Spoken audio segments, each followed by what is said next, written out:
തെരഞ്ഞെടുപ്പ് രംഗത്തെപ്പറ്റി യാതൊരു ചർച്ചയും നടക്കുന്നില്ല.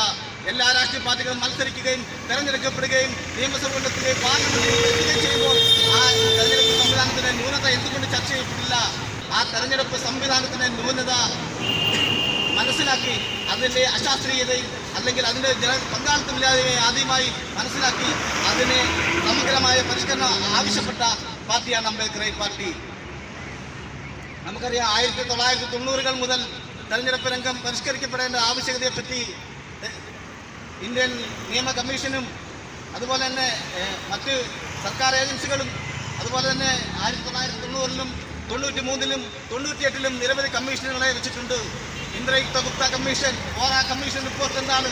ഇതൊന്നും പരിഗണിക്കാതെ 2004-ൽ തന്നെ ഇലക്ഷൻ കമ്മീഷൻ ഓഫ് ഇന്ത്യ സ്വന്തം നിലയിൽ തെരഞ്ഞെടുപ്പ് പരിഷ്കരിക്കേണ്ടത് ആവശ്യമാണെന്ന് നിർദ്ദേശം മുന്നോട്ട് വെച്ച് 2014-ലെ ഇലക്ഷൻ 2014-ലെ പാർലമെന്റ് തെരഞ്ഞെടുപ്പിൽ BJP മൃഗീയമായ ഭൂരിപക്ഷത്തിലൂടെ അധികാരത്തിൽ വന്നപ്പോഴാണ് ഇവർക്ക് മനസ്സിലാകുന്നത്, അന്നേരമാണ് മറ്റു രാഷ്ട്രീയ പാർട്ടികൾ മനസ്സിലാക്കുന്നത് APA കൊടുത്ത പെറ്റീഷൻ എന്താണ്? തെരഞ്ഞെടുപ്പ് പരിഷ്കരണം ആവശ്യപ്പെട്ടുകൊണ്ട് API ഇന്ത്യയിലെ എല്ലാ MPമാർക്കും കത്തെഴുതി തെരഞ്ഞെടുപ്പ് പരിഷ്കരിക്കപ്പെടണം, തെരഞ്ഞെടുപ്പ് അശാസ്ത്രീയമാണ്, എല്ലാ MPമാർക്കും API കത്തെഴുതി. അതുപോലെ തന്നെ ലോകസഭയിലെയും രാജ്യസഭയിലെയും സംയുക്ത പാർലമെന്ററി കമ്മിറ്റിക്ക് മുമ്പാകെ API പെറ്റീഷൻ സമർപ്പിച്ചു. ഇലക്ഷൻ കമ്മീഷൻ ഓഫ് ഇന്ത്യക്ക് മുമ്പാകെ പെറ്റീഷൻ സമർപ്പിച്ചു. ഇന്ത്യൻ നിയമകാര്യ വകുപ്പിന് മുമ്പാകെ പെറ്റീഷൻ സമർപ്പിച്ചു.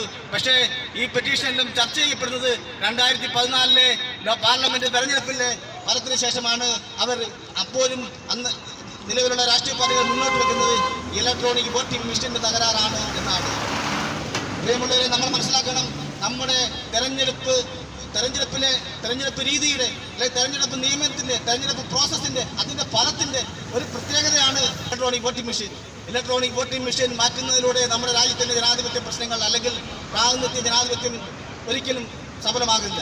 കാരണം നമുക്ക് മനസ്സിലാക്കാം, നമ്മുടെ തെരഞ്ഞെടുപ്പ് ചരിത്രം പരിശോധിച്ചാൽ മനസ്സിലാക്കും, BJPക്ക് മുൻപെന്തായിരുന്ന അവസ്ഥ കോൺഗ്രസിന്റെ ഏകാധിപത്യ ഭരണമല്ലായിരുന്നു. തെരഞ്ഞെടുപ്പ് മെഷീൻ മാറ്റുന്നതിലൂടെ മാത്രമുള്ള ഒരു അപാകതയല്ല, തെരഞ്ഞെടുപ്പ് രീതി തന്നെയാണ് ഈ മാറ്റേണ്ടത്. തെരഞ്ഞെടുപ്പ് രീതി, അതായത് സമഗ്രമായ ഇലക്ഷൻ പരിഷ്കരണം, അതിനകത്ത് തെരഞ്ഞെടുപ്പ് നിയമം മാറ്റണം, തെരഞ്ഞെടുപ്പിന്റെ പ്രോസസ്സ് മാറ്റണം, എല്ലാ തരത്തിലും സമഗ്രമായ തെരഞ്ഞെടുപ്പ് പരിഷ്കരണം ആദ്യമായി ഇന്ത്യയിൽ പറഞ്ഞ പ്രസ്ഥാനമാണ് അംബേദ്കർ പാർട്ടി ഓഫ് ഇന്ത്യ. അങ്ങനെ ഒരു ബില്ല് പാർലമെന്റിൽ വന്നതിന് ശേഷമാണ് 25 വർഷങ്ങൾക്ക് ശേഷം ഇന്ത്യൻ പാർലമെന്റിൽ 2 ദിവസം ചർച്ച ചെയ്യപ്പെടുന്നത് തെരഞ്ഞെടുപ്പ് രംഗത്തെ പരിഷ്കരിക്കണം. മൂല്യമുള്ള ഒരു ജനാധിപത്യ ക്രമത്തെ പടുത്തുയർത്തുന്നതിന് വേണ്ടി API സമഗ്രമായ ഇലക്ഷൻ പരിഷ്കരണം ആവശ്യപ്പെട്ടു. അതുപോലെ തന്നെ സാമ്പത്തികമായ പരിഷ്കരണങ്ങൾ. എന്താണ് നമ്മുടെ രാജ്യത്തെ സാമ്പത്തിക അവസ്ഥ? ഇന്ന് രാജ്യത്തിൻ്റെ സാമ്പത്തിക അവസ്ഥ എന്താണ്? ലോകരാജ്യത്തിന് മുമ്പിൽ എത്ര നിരാശാജനകമായ ഒരു സാമ്പത്തിക സ്ഥിതി വിവര കണക്കുകളാണ് നമുക്ക് ഉള്ളത്. നമ്മുടെ രാജ്യത്തിൻ്റെ ആഭ്യന്തര ഉൽപ്പന്നം ഗണ്യമായി കുറഞ്ഞു. ഇപ്പോൾ അവർ മുന്നോട്ട് വയ്ക്കുന്നത്, മോദി ഗവൺമെന്റ് മുന്നോട്ട് വയ്ക്കുന്നത് കൊറോണയാണ് കാരണം. കൊറോണ കാരണമാണ് നമ്മുടെ രാജ്യത്തിന്റെ സാമ്പത്തിക അവസ്ഥ തകരാറിലായത് എന്നാണ് അവർ പ്രചരിപ്പിക്കുന്നത്. തികച്ചും യുക്തിരഹിതമായ ഒരു പ്രചരണമാണത്. കാരണം മോദി ഗവൺമെന്റ്, നമുക്കറിയാം, നമ്മുടെ സാമ്പത്തിക തകർച്ചയുടെ കാരണം അത് നമുക്ക് പരിശോധിക്കുമ്പോൾ മനസ്സിലാകും. വെറും കൊറോണയെ തുടർന്നുള്ള ഒരു മാന്ദ്യമല്ല, അതുമാത്രമല്ല. കാരണം കൊറോണയ്ക്ക് മുമ്പ് തന്നെ 8% GDP നിന്നിരുന്ന ഇന്ത്യയുടെ GDP കൊറോണയ്ക്ക് മുമ്പ് തന്നെ 4%ലേക്ക് മാറുകയും പിന്നീട് ഇപ്പോൾ അത് -23% വരെ പിന്നോട്ട് ഉള്ള വളർച്ച കാണിക്കുകയാണ്. ഇത് എന്തിൻ്റെ ഫലമാണ്? മോദിയുടെ കോർപ്പറേറ്റ് വൽക്കരണം അല്ലെങ്കിൽ കോർപ്പറേറ്റുകളെ സഹായിക്കുന്നതിൻ്റെ ഫലമായാണ്. നിങ്ങൾക്കറിയാമോ, മോദി ഗവൺമെന്റ് എത്ര കോടി രൂപകളാണ് എഴുതിത്തള്ളുന്നത് കോർപ്പറേറ്റുകളുടെ? നികുതി എത്ര മാത്രം കുടിശ്ശിക ഗവൺമെന്റ് പിരിക്കുന്നില്ല. നികുതി ഇനത്തിൽ പകുതിയോളം നികുതി ഇനത്തിൽ കുടിശ്ശികയാണ്. അങ്ങനെ രാജ്യത്തിന്റെ സാമ്പത്തിക അവസ്ഥ വളരെ മോശമായ അവസ്ഥയിൽ തുടരുന്ന കാരണം എന്താണ്? മോദിയുടെ കോർപ്പറേറ്റുകളെ സഹായിക്കുന്ന സമീപനവും വർഗീയതയിൽ അധിഷ്ഠിതമായ ഭരണവുമാണ് ഇന്ത്യയുടെ സാമ്പത്തിക തകർച്ചയ്ക്ക് കാരണം. അങ്ങനെ സാമ്പത്തികമായ രാജ്യത്തെ കുപ്പുകുത്തിച്ചതിൽ മോദി ഗവൺമെന്റിന് വളരെ വലിയൊരു പങ്കാണുള്ളത്. അതിൽ നിന്നും നമ്മൾ മനസ്സിലാക്കണം, ഇപ്പോൾ പലതരം കണക്കുകൾ പറയുന്നത് എന്താണ്, നമ്മുടെ ഇന്നത്തെ ഇന്ത്യയിലെ സാമ്പത്തിക അവസ്ഥ മെച്ചപ്പെടണമെങ്കിൽ, അതായത് 2040 മാത്രമേ നിലവിലെ സാമ്പത്തിക അവസ്ഥ, അഥവാ മിഡിൽ ക്ലാസിൻ്റെ ഇടത്തരക്കാരൻ്റെയെങ്കിലും ജീവിത നിലവാരം സാധാരണഗതിയിൽ എത്തണമെങ്കിൽ 2040 എടുക്കുമെന്നാണ് ഇപ്പോഴത്തെ സർവേ പ്രകാരമുള്ള കണക്കുകൾ സൂചിപ്പിക്കുന്നത്. API മുന്നോട്ട് വെക്കുന്ന അതുകൊണ്ടാണ് API പറയുന്നത് തെരഞ്ഞെടുപ്പ് പരിഷ്കരണം പോലെ തന്നെ വളരെ പ്രധാനപ്പെട്ടതാണ് സാമ്പത്തിക പരിഷ്കരണം, അതുപോലെ തന്നെ ജുഡീഷ്യൽ പരിഷ്കരണം, അതുപോലെ തന്നെ വിദ്യാഭ്യാസ പരിഷ്കരണം. ജുഡീഷ്യറിയെ പരിശോധിക്കുമ്പോൾ നമുക്ക് മനസ്സിലാകും ജുഡീഷ്യറി എന്താണ് നമ്മുടെ രാജ്യത്ത് കാട്ടിക്കൊടുക്കുന്നത്. പരമോന്നത നീതിപീഠങ്ങൾ, ബഹുമാനപ്പെട്ട സുപ്രീം കോടതിയുടെ അടുത്തിടകളിലുള്ള വിധിന്യായങ്ങൾ നമ്മൾ പരിശോധിക്കുമ്പോൾ മനസ്സിലാകും എന്താണ് അവരുടെ വിധിന്യായത്തിലൂടെ പുറത്തു വരുന്നത്.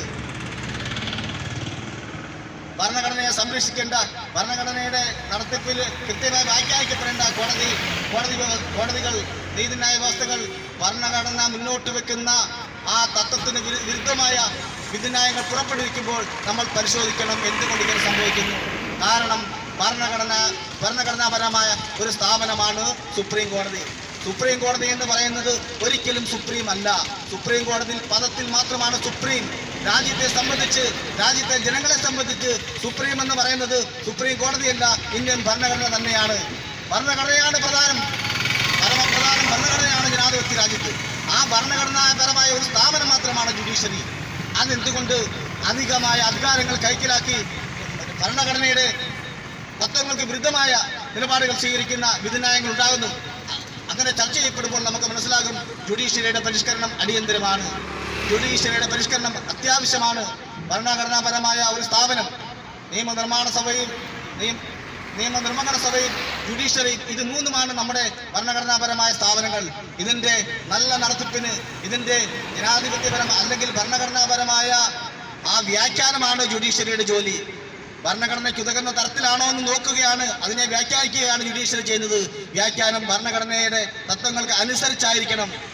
എന്തുകൊണ്ട് പല വിധികളും സംവരണ വിഷയത്തിൽ, ഈ അടുത്തിടെയുണ്ടായ SC/ST റിസർവേഷൻ വിഷയത്തിൽ, അതുപോലെ തന്നെ രാമജന്മഭൂമി ബാബറി മസ്ജിദ് കേസ് സംബന്ധിച്ച്, അതുപോലെ തന്നെ കേരളത്തിലെ ഈ ശബരിമല വിഷയവുമായി ബന്ധപ്പെട്ട്, കാരണം സുപ്രീം കോടതി വിധികളിൽ അങ്ങനെ ഉണ്ടാകാൻ പാടില്ലാത്ത കാര്യങ്ങൾ നടക്കുന്നു.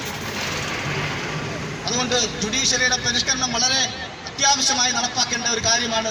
അതുകൊണ്ടാണ് API ഈ പ്രചരണ പരിപാടിയിലൂടെ ഈ സാമ്പത്തിക പരിഷ്കരണവും തെരഞ്ഞെടുപ്പ് പരിഷ്കരണവും അതുപോലെ തന്നെ ജുഡീഷ്യറിയുടെ പരിഷ്കരണവും അതുപോലെ തന്നെ വിദ്യാഭ്യാസ പരിഷ്കരണവും മുന്നോട്ട് വെക്കുന്നത്. പ്രിയമുള്ളവരെ, വരുന്ന നാളുകളിൽ ഈ അംബേദ്കർ പാർട്ടി ഓഫ് ഇന്ത്യ ഇതിൻ്റെ ശക്തമായ പ്രചരണ പരിപാടികളുമായി കടന്നു വരികയാണ്. രാഷ്ട്രീയം എന്നത് BJPയുടെ രാഷ്ട്രീയമല്ല, കോൺഗ്രസിൻ്റെ രാഷ്ട്രീയമല്ല, ജാതി രാഷ്ട്രീയമല്ല, മതരാഷ്ട്രീയമല്ല. രാഷ്ട്രീയം ജനങ്ങൾക്ക് വേണ്ടിയാണ്, രാഷ്ട്രീയം രാജ്യത്തിന് വേണ്ടിയാണ്, രാഷ്ട്രീയം പൊതുജനക്ഷേമത്തിന് വേണ്ടിയുള്ളതാണ്. അതിൻ്റെ അകത്ത് ജാതി താല്പര്യമില്ല, മതത്തിന് താല്പര്യമില്ല. മതം മനുഷ്യൻ്റെ വ്യക്തിപരമായ വിശ്വാസമാണ്, അവകാശമാണ്, അത് വിശ്വസിക്കാം, പ്രചരിപ്പിക്കാം. പക്ഷേ രാജ്യം മുന്നോട്ട് വെക്കുന്ന നമ്മുടെ ജനാധിപത്യ സംവിധാനത്തിൽ, ഭരണഘടനാ അനുസൃതമായ ഈ രാജ്യത്ത് മതത്തിനല്ല പ്രാധാന്യം, ഭരണഘടനയാണ്, പൗരന്മാർക്കാണ്, വ്യക്തികൾക്കാണ്. അതുകൊണ്ട് എല്ലാ വ്യക്തികൾക്കും, എല്ലാ മനുഷ്യരെയും പ്രതിനിധീകരിക്കുന്ന ഒരു പ്രസ്ഥാനം എന്ന നിലയിൽ, എല്ലാവരുടെയും പ്രശ്നങ്ങളെ അഭിസംബോധന ചെയ്യുന്ന ഒരു രാഷ്ട്രീയ പ്രസ്ഥാനം എന്ന നിലയിൽ വരുന്ന ആളുകളിൽ APIയുടെ പ്രവർത്തനങ്ങൾക്ക് നിങ്ങളുടെ എല്ലാവരുടെയും സഹകരണവും